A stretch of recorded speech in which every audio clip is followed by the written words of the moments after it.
flew into San Jose finally after some delays thanks to Delta. But Providencia is the little mark there on the map. It is a very, very, very tiny community up in the mountains. The nearest town to do basically, serious grocery shopping or schooling is almost 2 hours away from it on a dirt road, But up in that village is this great community and organization called... Thank you. Yes. Okay. I'm sorry, I'm used to just booming. It's all good. This great ecotourism and community called Green Communities, which a gentleman started. He grew up in this village. His family ended up moving out of the village closer to town because of education, and I'll kind of talk about education down there here in a second. But when he got into adulthood, he really wanted to go back to his community and revive it because basically it was subsistence farming, if I can get that out of my mouth today. Some small coffee farms, but basically extremely poor. And what he did is he went back there and created this ecotourism and a ecologically friendly coffee farm. He has taught the farmers in the area how to better utilize their land so that it's not washing away, because that's something that was happening, and then of course it was poor soil for them.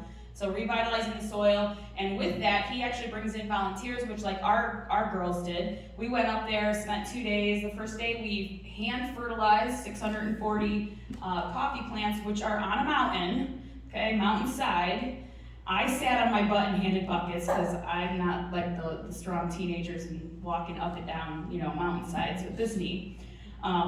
But we had a bucket brigade. There was 20 people, literally liter by liter, scooping it, bucket brigading down and pouring it on these coffee trees. And he does that 3 times a year. But he gets volunteers to come in to learn, and then he teaches them about how his farming ways. He makes his own fertilizers, all organic.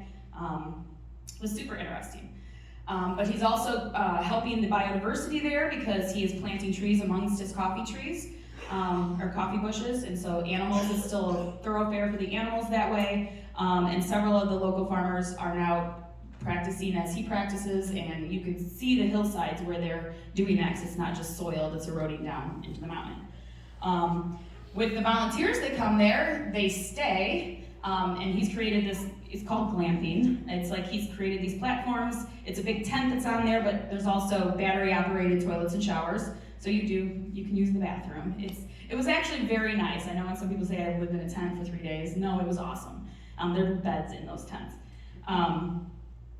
But the second day we were up there, we planted trees on a mountainside, again, hanging on, literally at some point, hanging on as we're trying to dig a hole to put a tree in. It's very interesting. I think we got 100 and some trees planted that day, if I remember. But UNESCO has given him these trees to repopulate the forest. So it's like a full effort going on there. But what I really want to talk about is the kids that are in this community. So in Costa Rica, education is free through university. If you can get there, you can go. It is government funded because they have similar taxes to us, but they don't have an army. And so all of their funding goes to things such as the structure, and then education. Medical is covered down there. And it's a super peaceful country, which I don't know how because they're right next to some very, turbulent countries. But so education is free, but again, you got to get there.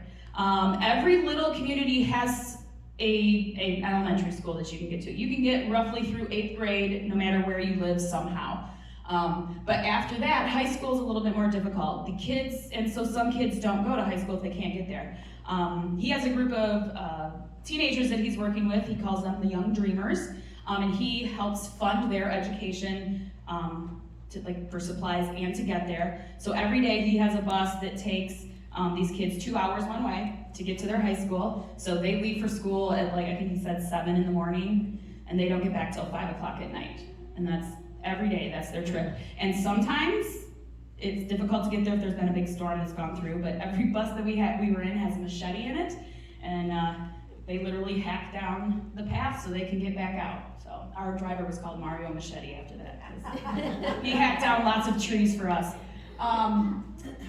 So, again, part of what we did when we went down there is to have our students interact with their students. Our students were only allowed to speak Spanish. Their students were only allowed to speak English, and so they had some communication with each other. They kind of wanted to find out what they wanted to do after high school, how are you going to do it, those kinds of things. And what our kids realized is these kids have the same dreams that they do. Sorry, I got a little teary-eyed thinking about that. And what our girls also realized was these kids actually want to go to school. Like, they are doing everything that they possibly can to go to school and get an education. And so these girls are like, okay, I'm going to take my education a little more seriously. I've taken it for granted at this point. And it was just nice to see them do that. And by the time we were leaving the village, they didn't want to go. They wanted to spend more time with the kids. They taught them how to dance different dances. And our kids taught them, a silly American line dance, but it was really good to see them interact with each other because they were all just kids, being kids. And so I think it was a big eye-opening thing for our students who are really blessed in Blissfield, and they saw what it's like not to have as many blessings but still want that dream. And so to me, that was a blessing. I will tell you in general, Costa Rica, because I was there 25 years ago, the country still, I see poverty, but it has gotten better, I was super happy about. So I went there the first time, I was like, wow. It blew my mind away when we were in the small areas on how people lived. And I felt bad, but it does look like it's getting better. And they're really working on their ecosystem. They're trying to keep it going. You want to hit, just slide or go down to the next one so they can see some of what the kids are doing. Gary? Yeah, just on, yep, right there. So here's some pictures of the kids when we were up. You can see the mountains there. So now you see we're high up in the mountains. We actually wore sweatshirts at night. It got cold in Costa Rica because we're so high up in elevation, which means there were less bugs and no snakes. So the kids were very happy about that. But the first picture over on the left there is our bucket brigade when we were putting fertilizer, which they said smelled like baby puke. I thought it was funny because at first they were grossed out, next thing you know it's all over them.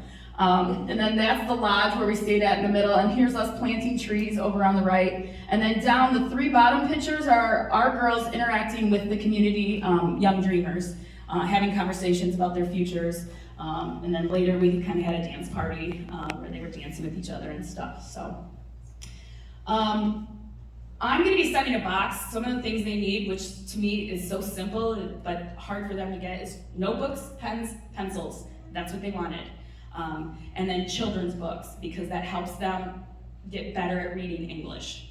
So, lower level reading, but helps with that. So I'm going to be sending a box next month. If anybody has any stuff laying around your house and you want me to throw in that box, any of that kind of stuff, send it to me and I'll get it there with the rest of it. You want to hit this next little thing? So unfortunately, we only got to spend 2.5 days here. We were supposed to spend 3.5 days there, but we missed our flight out of Delta and ended up staying in Georgia an extra night. After that, we went down to Drake Bay, which is kind of the bay see that little hook that's kind of there? It's off that way. We stayed in Drake Bay and ended up going into the Corcovado National Park, which holds, I think he said, 3% of the world's biodiversity in it. So when you walk into this place, amazing, just this amazing jungle with things everywhere. There's 4 species of monkeys there. We got to see all 4 of them, which our guide said he'd only seen the one type like 3 times in his life. I got peed on by that monkey, so I said I got baptized in the jungle. Right? Yeah. So we spent like 5 hours hiking through there. We saw all kinds of organisms. The kids were just like, oh my gosh, this is amazing. There was more bugs there, so they were complaining a little bit about that. Luckily, we didn't see any snakes. I did not want to see any snakes. But we did see like a tapir. It was the first time I ever saw that. We saw, we call the Jesus lizard, the basilisk lizard that runs across the water. the monkeys, of course, and then lots of birds, and we saw a coati troop, that was a blessing. Like, we were on the trail, and all of a sudden 50 of them come walking by, and we just held still, and they just walked by us, and we got to watch them. And then I got made fun of because I started crying, because that's what I do when I see things that I love. And then the next day we actually went out. There's an island kind of off the coast of that park. We went snorkeling. And while we were snorkeling, we got to see tons of fish, 3 sea turtles, 2 sharks, and the girls really loved that. But the best part of the trip was that their favorite place was back in the village. They loved being in the jungle, on the beach, having that kind of fun, and it was hot there and stuff, but they wish they had more time in the village. So hopefully if we take this trip again, we're gonna skew it that way so that they can spend time with the kids, because that's what they wanted to do. So it was an amazing trip. I was blessed to be able to do it. And again, 14 teenage girls, eyes wide open. And it was awesome to see them change from having to have their eyeliner on day 1 to, day 9, hair is sticking out, they're letting the curls happen, and they have big smiles on their faces. So, but that's my story. I have Costa Rican coffee downstairs from where we fertilize the plants, if you'd like to try some. Aunt Mary gives it a thumbs up. Yep. And then I also have plantain chips and chocolate covered coffee beans from Costa Rica if you'd like to try them, because I'm addicted to plantains now. So, all right, that's it. You want anything else?